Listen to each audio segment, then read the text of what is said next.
parler de ma mère m'a abandonné. Pour moi, ma mère, c'est elle qui m'a élevé, qui m'a fait étudier, etc. Je ne veux même pas avoir de contact avec ma famille africaine. Je me suis donc retrouvé en face de 3 personnes. La maman, toujours à la recherche de ses enfants, une fille qui recherche sa maman, et l'autre qui refuse tout contact, ni avec sa maman, ni avec la famille africaine. Une espèce de malentendu, que je qualifie de malentendu affectif, mais dont je ne comprenais pas les soubassements. Pourquoi les enfants de ma cousine se sont retrouvés à l'orphelinat à Savé au Rwanda, alors que leur papa et leur maman étaient tous bien vivants? Que s'est-il passé? Pourquoi est-ce que de l'orphelinat de Savé, l'une d'elles s'est retrouvée en Belgique, dans un orphelinat dans à Anvers, puis dans une famille d'accueil? J'ai voulu comprendre. J'ai voulu m'expliquer ce qui s'était réellement passé pour essayer de résoudre cette équation de malentendu affectif. Et c'est comme ça que peu à peu, je me suis intéressé à ce qu'a été le sort des bêtises du Congo belge et du Rwanda Urundi. J'avais le choix d'écrire un roman, mais je n'ai pas le talent. J'ai décidé de faire une étude plutôt fouillée, sur base de témoignages, sur base d'archives. Et c'est comme ça que peu à peu, le livre a pris corps, a pris forme, avec l'aide de plusieurs personnes qui ont accepté de témoigner. La question des métis du Congo belge et du Rwanda Urundi était une véritable affaire d'État. On dit souvent une histoire oubliée, oui, mais bien plus que l'oubli, c'est l'occultation. On a voulu cacher cette histoire, et c'est la raison pour laquelle il y a eu très peu de publications, très peu d'études. Quand moi j'ai commencé cette étude, il y avait très peu de publications sur la question concernant le métissage pendant la période coloniale. David Van Drembroek a écrit un bouquin immense, Congo, une histoire. Il y a à peine quelques lignes sur la question du métissage. Le professeur Isidore Ndaïwel a écrit l'histoire générale du Congo, une brique de près de 1000 pages. Il n'y a pas 3 lignes sur le métissage, et j'ai passé page après page pour essayer de trouver où il en parlait. Il parle une seule fois de Albert Bouilly, où il dit c'était un métis, membre de l'association des anciens des écoles de frères chrétiens. Pas plus. Et donc ce livre, je l'ai écrit pour combler une lacune. Je l'ai écrit pour permettre aux gens de témoigner. Je l'ai écrit pour permettre aux personnes comme Evelyne d'avoir une trame historique qui explique pourquoi, sans être orpheline, elle se retrouvait à 500 km de là où elle est née. Pourquoi, bien que son père l'ait quelque part reconnu, il ait mis pratiquement 10 ans pour reconnaître sa fille. Pourquoi un papa, qui probablement quelque part aimait son enfant, peut occulter complètement la maman, barrer le nom et falsifier les papiers. J'ai voulu comprendre tout cela. Et c'est l'essence même du livre. Alors, le livre est subdivisé en plusieurs chapitres. Je ne vais pas vous les décrire en détail parce que j'ai vraiment envie qu'on prenne le temps d'échanger entre nous. Je vais plutôt me focaliser sur la question qui m'a été posée, notamment c'est de savoir quelle a été la doctrine coloniale et surtout comment elle est née et quelles ont été les conséquences. Je ne vous donnerai pas toutes les conséquences puisque les conséquences humaines, on en a déjà eu un échantillon ici et j'espère que d'autres personnes pourront témoigner également. Il faut savoir que bien que tardivement entrée dans le concert des nations colonialistes, la Belgique a pris conscience très vite de la question du métissage. Elle a d'abord été considérée sur les aspects moraux, puis sous l'aspect social, et beaucoup plus tard sous l'aspect politique. Je voudrais prendre 2 minutes pour parler des aspects moraux. Il y a eu beaucoup de scandales pendant la période de Léopold II, la période de l'État indépendant du Congo. Parmi ces scandales se trouve ce que Jules Marchal qualifie d'hécatombe dans les colonies pour enfants. Plusieurs enfants étaient arrachés de leur village, kidnappés. On les amenait 100 km, 200 km plus loin, dans des conditions atroces. Jules Marchal cite le chiffre, 75% des enfants ainsi kidnappés et déportés quelque part mouraient en déant les 3 ans. Ces enfants étaient supposés servir à l'évangélisation, à l'armée, aux missions, etc. Pendant la même période, plusieurs personnes qui avaient eu des enfants avec des femmes africaines ont tué leurs femmes, ont tué leurs enfants, ont parfois noyé les femmes enceintes. Et tout ce problème-là, petit à petit, a commencé à sortir. Et du coup, on s'est dit, tiens, moralement, il faut qu'on fasse quelque chose. Et des lois ont été édictées pour que les enfants métis soient aussi amenés dans les colonies pour enfants qui deviendront plus tard des colonies scolaires. Et c'est comme ça que petit à petit, dès l'État indépendant du Congo, la Belgique s'inscrit, comme les autres nations colonisatrices, dans un courant consistant à combattre le métissage, à combattre les métis. Et pour quelle raison? La raison fondamentale, ou plutôt la raison qui est avancée, c'est que les métis constituent un danger. Que le simple fait qu'ils aient une goutte de sang blanc peut faire d'eux des meneurs pour la révolte de la population noire. Du coup, il faut les retirer du milieu indigène. Il faut les confiner à des endroits où, sous la solitude, entre guillemets, des Blancs, ils pourront éviter de développer les germes de révolutionnaires. Et les déplacements se font de manière assez brutale. Il y a des enfants qui sont arrachés à leur maman. Il y a des enfants que les mamans cachent. Il y a des enfants que les mamans enduisent de suie pour qu'on ne vienne pas les retirer. Dans les témoignages écrits par Evelyne, elle raconte, dans ce qui deviendra un bouquin bientôt, elle raconte comment sa maman l'a caché sous un panier pour que les agents qui venaient kidnapper les enfants ne puissent pas la prendre. Et donc, petit à petit, se structure une doctrine, une ligne de conduite qui vise essentiellement les métis. Et je vais vous lire quelques extraits pour montrer quelles sont les cautions qui ont été données pour justifier cela. Je commence par Joseph Folien. Joseph Folien était un juriste qui est devenu beaucoup plus tard Premier ministre de Belgique. Et c'est lui qui, en 1913, fait une étude dans laquelle il dit ceci: sauf exception, les métis sont donc des éléments peu moraux. Et dès lors, ils sont à craindre. Les métis constituent donc un élément qui peut devenir très vite dangereux. Et il importe de chercher à en diminuer le nombre. Chaque mot ici vaut son pesant d'or. Ils sont à craindre.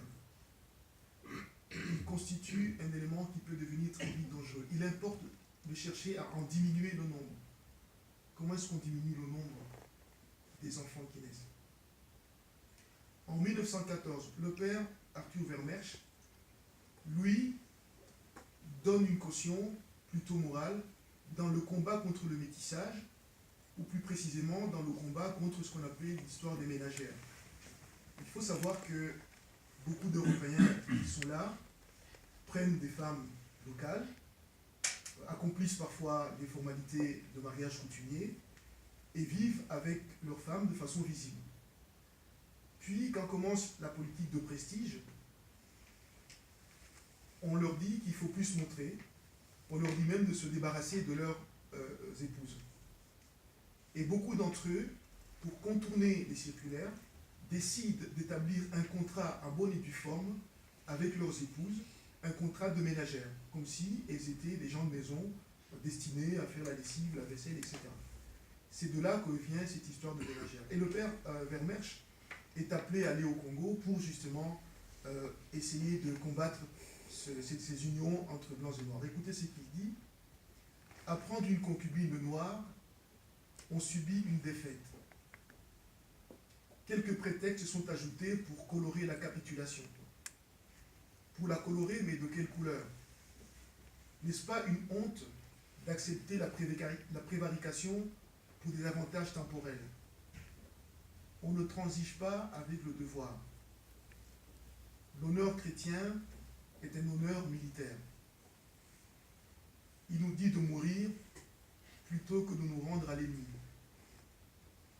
Et à ce moment, s'évoque à mon regard la mission coloniale, mission de conquête s'il en fut, mission de conquête sous la matière et sous la sauvagerie. Elle réclame toute notre force, notre vigueur. Confiée à des vaincus, pareille mission est-elle en de bonnes mains. Arthur Vermersch ouvre l'offensive contre les unions entre Européens et femmes congolaises. Plus tard, en 1930, il faut une caution scientifique. Et c'est le professeur Nolf, qui est professeur d'université à l'Université de Liège, qui sera aussi ministre de la Santé et de la Culture, qui lui donne la caution scientifique, un peu sur le modèle de ce qu'avait dit Joseph Follien tout à l'heure. Ce qui se passe chez l'individu né de deux parents de même race se passe également chez l'hybride. Mais chez lui, les caractères reçus du père et de la mère sont inéquivalents. Un mulâtre est le dépositaire des caractères blancs et de caractères noirs juxtaposés, mais entre lesquels aucune fusion ne s'opère. À aucun moment de son existence individuelle, les chromosomes paternels ne contractent avec les maternels d'autres rapports que ceux de voisinage. Il continue, ma conviction intime, puisée à l'étude des lois de l'hérédité, est qu'il importe de décourager, voire d'empêcher par tous les moyens utilisables, les mariages entre blancs et noirs au Congo ou en ce pays. Ces unions ne sont généralement pas heureuses pour ceux qui les contractent. Elles produisent des métis qui, n'étant d'aucune des deux races, forment un élément social instable et mécontent. Elles sont une grave menace pour l'avenir de la race blanche, qui ne restera capable de remplir la mission civilisatrice qu'à la condition de préserver la qualité de son sang. 1935 constitue un tournant. Il se tient à Bruxelles un congrès international sur le mélange des races, où la question de métis est débattue. Il y a toutes les congrégations religieuses présentes, tous les ministères présents, et à cette occasion, un délégué du racisme pan-européen prend la parole et dit ceci. Pour le racisme, le mulâtre est un monstre, et tout ce qui contribue à le produire est une monstruosité. Non seulement la conjoncture, mais surtout l'idéologie ambiante, complice ou cause directe. Le métissage est pour la race une cause de régression et de désagrégation. Les mulâtres n'en sont pour moins des êtres humains dont la misère est reconnue.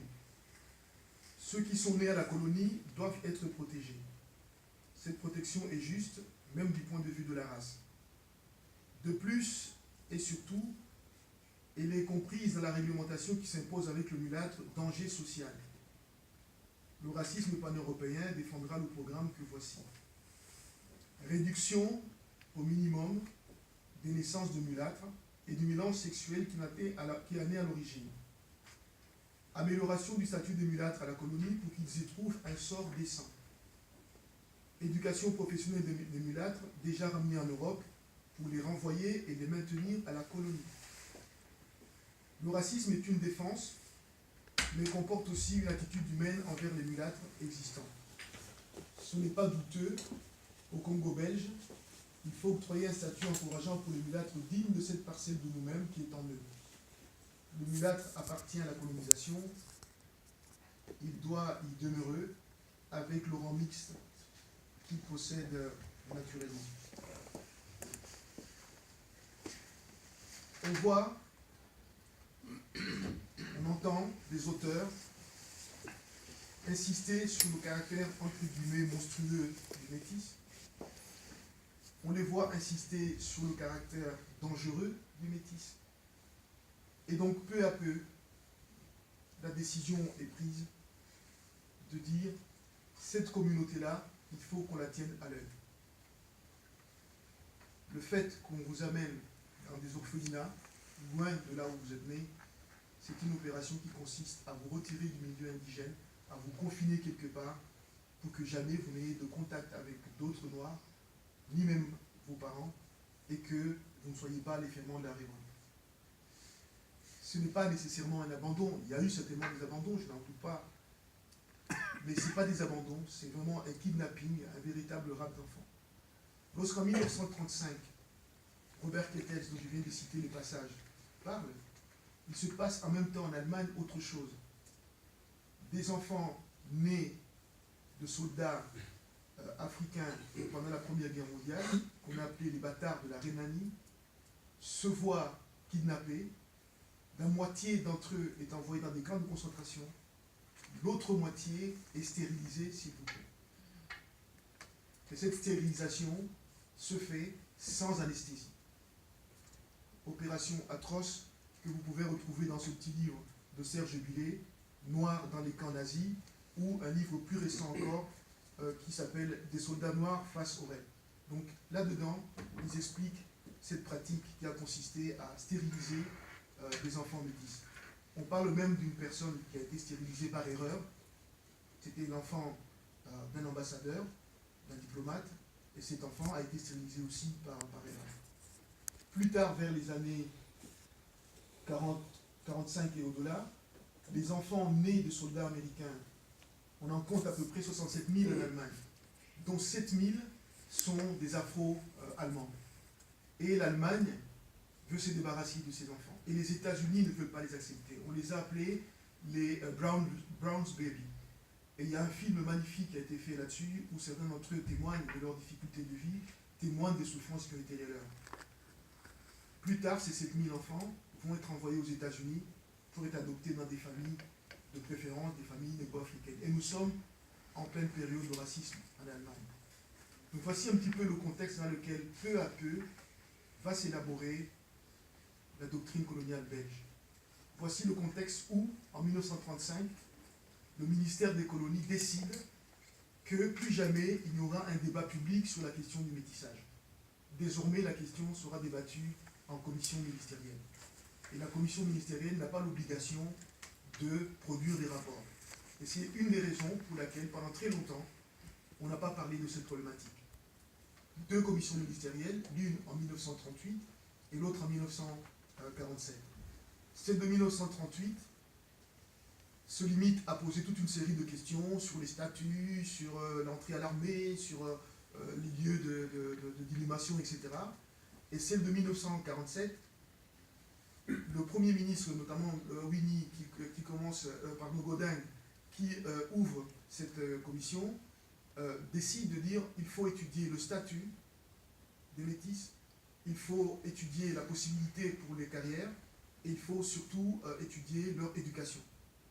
Mais le débat va durer pratiquement jusqu'en 1950. On l'occulte, on s'intéresse maintenant davantage à la situation des Noirs évoluée, et on étouffe la question des métis, et à chaque fois, il y a des impasses. Je voudrais brièvement résumer ce que je considère personnellement comme étant les éléments qui fondent ce qu'on peut appeler la doctrine coloniale